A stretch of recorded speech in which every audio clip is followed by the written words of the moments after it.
Well, as the head of HR, I mean, the whole notion about inclusion really lends itself to having a more diverse workplace. And so a lot of our commitment has been around how do people being their best selves to work every day?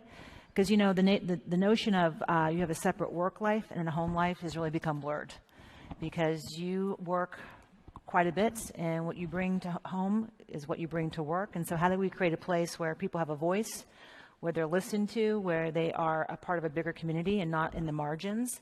And so a lot of our work are having those conversations around how do you bring people into the conversation, and ultimately it's just good business. I mean, I never have to rationalize why sitting across the table from 4 white guys is not a good idea versus sitting across the table from a diverse group of people. So what we're trying to do in the company is bring those voices in so we can have better business results and also have people who want to stay and thrive. So it's a big part of our fabric culturally, as well as part of our business operating cadences. Yeah, I would say there's a couple of things we're doing. So first of all, I think everyone's suffering from this. It doesn't make it okay, but we're all trying to find what are the right things to go after. And you can be incredibly activity-based and feel good about it, but get no results.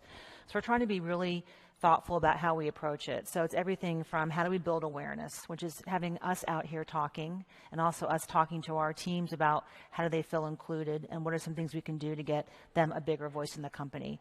Greg recently signed up for the CEO Action Campaign with PwC, which is top CEOs across the country committing to diversity in their workplace. And that was a huge thing because it's held us to a whole different accountability, not just internally, but externally. We're looking at ways of like taking bias out of the system. How do you have diverse interview slates?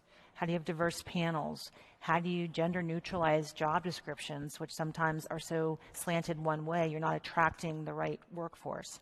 How do you kind of open up your armature related to pipeline? Like, we always want to kind of hire in our image.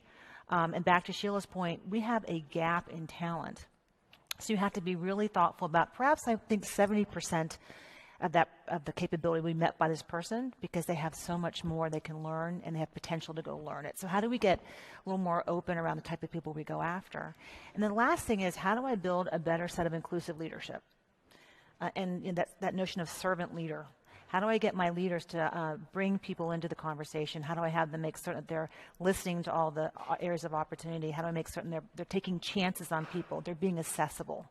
It's not that I'm going to open a door for you to get the job, but I'm at least get you into the conversation, then it's up to you to get that job. How do we have more of that capability in the organization? So we're taking three to four different approaches that are deep and systemic, as opposed to putting a bunch of posters, which we've done, and they look great, all over the workplace, really trying to make things that are C-level change and behavioral shifts. And back to Greg's point, it doesn't happen overnight, but if you pull the right levers, you can begin to see some real impact and change.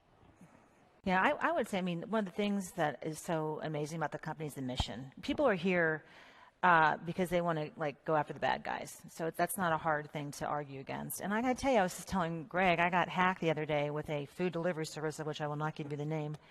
But suddenly I was buying lots of alcohol in LA, which I don't buy my alcohol off of a delivery platform. But I was shocked, and I'm like, oh my gosh. I mean, I've gotten it. I was a Target customer. I got breached them, but it's so personal. I've got 2 teenage daughters who have devices.